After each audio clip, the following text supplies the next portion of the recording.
আল্লাহ তাআলা বললেন ইব্রাহিম আলাইহিস সালামের জন্ম কোথায়? ইরানে। কোথায়? ইরানে। তিনি বিশ্বের অনেক জায়গায় কি করেছেন? সফর করেছেন, জিহাদ করেছেন। তিনিও হিজরত করেছেন। বিশ্বনবী মক্কা থেকে মদিনায় হিজরত করলেন, ইব্রাহিম আলাইহিস সালামও ইরান থেকে মক্কায় হিজরত করলেন। কোথায়? মক্কায় হিজরত করলেন। ইব্রাহিম আলাইহিস সালাম তার স্ত্রী হাজরা যখন সে গর্ভবতী হলেন, যখন বাচ্চাটা প্রসব করলেন, বাচ্চা প্রসব করার সাথে সাথে আল্লাহ বললেন, ইব্রাহিম তোমার স্ত্রী এবং ছেলে উভয়জনকে মরুভূমির মধ্যে রেখে আসো। কোথায় রেখে আসবা? মরুভূমির মধ্যে রেখে আসবা।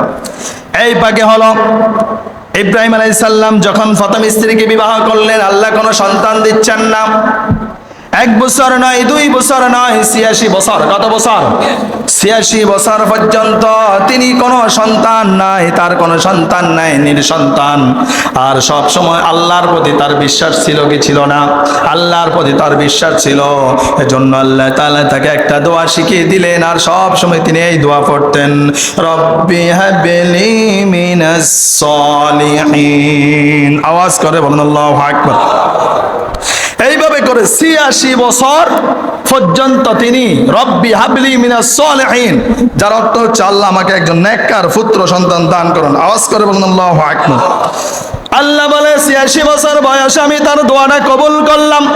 আমি চাইলে প্রথম দিন তার দোয়াটা কবুল করতে পারতাম, কিন্তু না করি নাই। আমি ইব্রাহিমকে পরীক্ষা করেছি। কি করেছিলাম? পরীক্ষা করেছিলাম। আমার ইব্রাহিম এই পরীক্ষাটাও ফার্স্ট ডিভিশনে পাস করেছেন। আল্লাহু আকবার। আল্লাহ তাআলা 86 বছর বয়সে সুসংবাদ দিচ্ছেন, ফাবাশশারনাহু বিগুলামিন হালিম।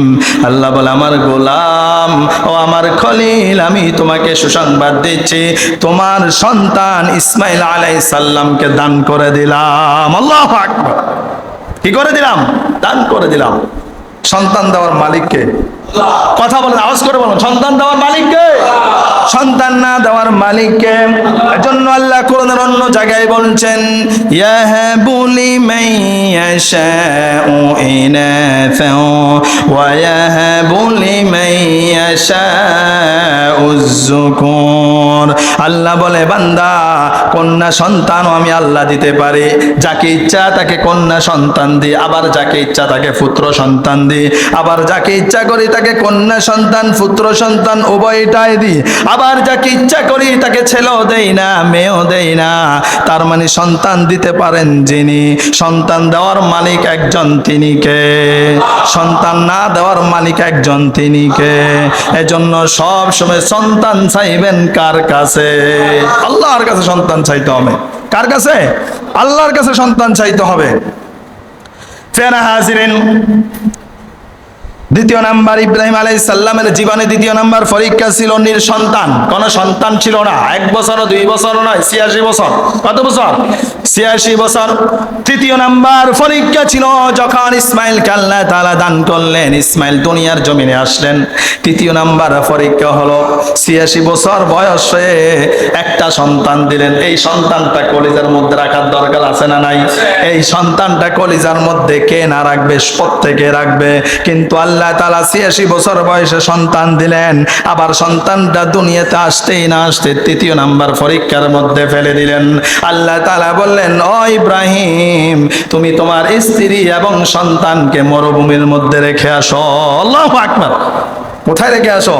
কারণ ইসমাইল আলাইহিস সালামকে যদি মক্কায় মরুভূমিতে যদি না রাখা হতো, তাহলে আজকে এই বিশ্বের মানুষ হজ্জে বাইতুল্লাহ কাবাগরটা তাওয়াফ করার সেই ফর্মুলা জারি করেছেন একজন, তিনি কে?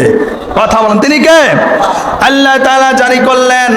আল্লাহ তাআলা যেইভাবে তার পেয়ারা নবী, আল্লাহ তাআলা যেইভাবে তার পেয়ারা খলিল ইব্রাহিম খলিলুল্লাহকে আদেশ করলেন, তিনি আদেশ মান্য করতে দেরি করলেন না। যখন হাজরা এবং তার সন্তান ইসমাইলকে যখন মরুভূমির মধ্যে মক্কা নগরীতে নিয়ে রেখে আসলেন, যখন রেখে চলে আসতেন, তখন স্ত্রী বললেন, ও আমার স্বামী, আমাদের মা ছেলের কি এমন অপরাধ ছিল যার কারণে আমাদের এই মা ছেলেকে মরুভূমির মধ্যে আপনি রেখে চলে যাচ্ছেন? আল্লাহু আকবার। স্বামী তার কান্নার পানিগুলা অজস্রে পড়তেছে, ধরে রাখতে পারতেছেন না। তখন তিনি স্ত্রীর দিকে তাকালেন না। আল্লাহ বললেন, ইব্রাহিম, স্ত্রী এবং সন্তানকে যখন রেখে যাইবে পিছনে তাকানো যাবে না, কারণ পিছনে তাকালে মায়া আসবে কি আসবে না? মায়া কাজ করবে। পিছনে তাকানো যাবে না, রেখে ডাইরেক্ট চলে যেতে হবে। যখন স্ত্রী ডেকে বললেন, স্বামী আসমানের দিকে তাকিয়ে রইলেন। যখন আসমানের দিকে তাকালেন, যেমন নেককার বান্দা তেমন নেককার স্ত্রী, যেমন নেককার স্বামী তেমন নেককার স্ত্রী। আল্লাহু আকবার। নবীদের স্ত্রীগুলো নবীদের সমতুল্য। জোরে বলুন আল্লাহু আকবার। একজন নামাজি স্বামীর ঘরে যদি একজন বেনামাজি আসে, ওই ঘরের মধ্যে, ওই বাসার মধ্যে তৃতীয় মহাযুদ্ধ, তৃতীয় বিশ্বযুদ্ধ। জোরে বলুন ঠিক না ব্যাঠিক? আর যেই ঘরের মধ্যে স্বামীও নামাজি স্ত্রীও নামাজি, ওই ঘরের মধ্যে শান্তি। আবার যেই ঘরে স্বামীও বেনামাজি স্ত্রীও বেনামাজি, ওই ঘরে সীমিত সময়ের জন্য শান্তি। কেমন? স্বামীও ফজর ফরন লাগে না, স্ত্রীও ফরা লাগে না, রাত দিনে 10টা পর্যন্ত ঘুম। জোরে বলুন ঠিক না ব্যাঠিক? ফেরা হাজিরেন, যখন স্বামী আসমানের দিকে তাকালেন, স্ত্রী বুঝতে আর দেরি করলেন না, এটা তো আমার স্বামীর আদেশ নয়, এটা আমার স্বামীর সিদ্ধান্ত নয়। সিদ্ধান্ত কার? আল্লাহ। বললেন, আমার প্রাণের স্বামী চলে যান, এমন আল্লাহর ইবাদত করি না, এমন আল্লাহর গোলামি করি না যে আল্লাহ আমাদের মা ছেলেকে এই মরুভূমির মধ্যে মেরে ফেলবে। আল্লাহু আকবার। সেখানে এখন মরুভূমির মধ্যে পানি আছে? কথা বলেন, পানি আছে? পানি না। সন্তান পানি খাবে, মায়ের পেটে খাবার নাই। মায়ের পেটে যদি খাবার না থাকে, তাহলে মায়ের এখানে কি দুধ থাকবে? থাকবে না। এখন সন্তানকে দুধও খাওয়াতে পারতেছেন না, সন্তান গলা শুকিয়ে গেছে। কি হয়ে গেছে? সন্তানকে এই মুহূর্তে পানি না খাওয়ালে সন্তান দুনিয়া থেকে চলে যাবেন। যখনই হাজারা এই প্রান্ত থেকে অনেক দূরে তাকান, তখন মনে হয় যেন ওখানে পানি কি করে, ঝলক মলক করে।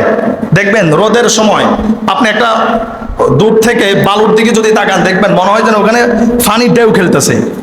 এইভাবে তিনি দৌড় দিলেন সাফা, বলেন না করে এসেছেন, সাফা মারোয়া। তিনি দৌড় দিলেন সাফা থেকে মারোয়া। সেখানে গেলেন, কোনো পানি নাই। আবার মারোয়া থেকে দেখা যায় সাফাতে পানি দেখা যায়। আবার মারোয়ায় আসলেন, এখানে কোনো পানি নাই। আবার দেখা যায় সাফাতে পানি। সেখানে গেলেন। এইভাবে করে একবার দুইবার নয়, 7 বার। কয়বার? 7 বার তিনি দৌড়াদৌড়ি করতেছেন।